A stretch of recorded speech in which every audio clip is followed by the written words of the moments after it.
दरम्यान नेत्यांनी सुद्धा शिवराज पाटील चाकूरकरांच्या निधनावर शोक व्यक्त केलाय।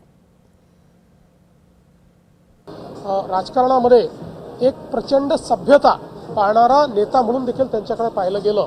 त्यामुळे ज्याला एक रिस्पेक्टेड लीडर आपण असं म्हणतो की ज्यांच्याबद्दल सगळ्यांना आदर आहे, पक्षाच्या पलीकडे संपर्क ठेवून आदर ठेवून काम करणारे ते नेते म्हणून आपल्याला पाहायला मिळतात। एक मोठी कारकीर्द आहे, ज्या कारकिर्दीबद्दल खूप गोष्टी आपल्याला सांगता येतील, त्या मी नंतर बोलीन त्याच्यावर।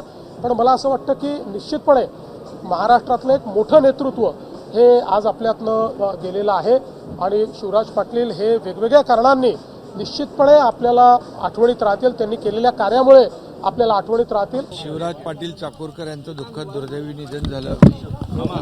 मी त्यांना भावपूर्ण आदरांजली अर्पण करतो।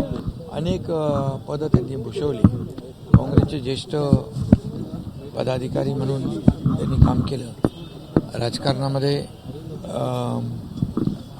त्यांच्या जाण्याने एक राजकीय पोकळी न भरून येणारी निर्माण झाली।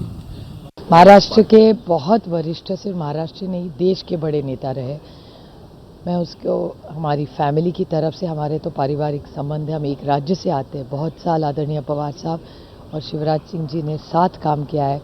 या देश में भी स्पीकर रहे, होम मिनिस्टर रहे, तो एक बहुत बड़ी लेगेसी हम सब के लिए वो छोड़ के गए। जिसको उनका स्वभाव जैसे था, एकदम बहुत जेंटल, सॉफ्ट, मोस्ट रिस्पेक्टफुल रहे।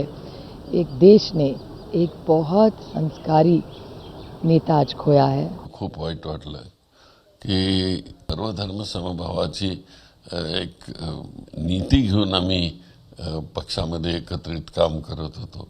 शिवराज पाटील तसे एक वैचारिक भूमिका घेऊन राजकारणामध्ये आलेले नेते होते। ते लिंगायत होते, पण त्याने असं कधी दाखवलं नाही की मी लिंगायत आहे किंवा कुठल्या जातीच्या धर्माचा वगैरे। तर निधर्मी अशा प्रकारचा विचार करूनच ते राहिले।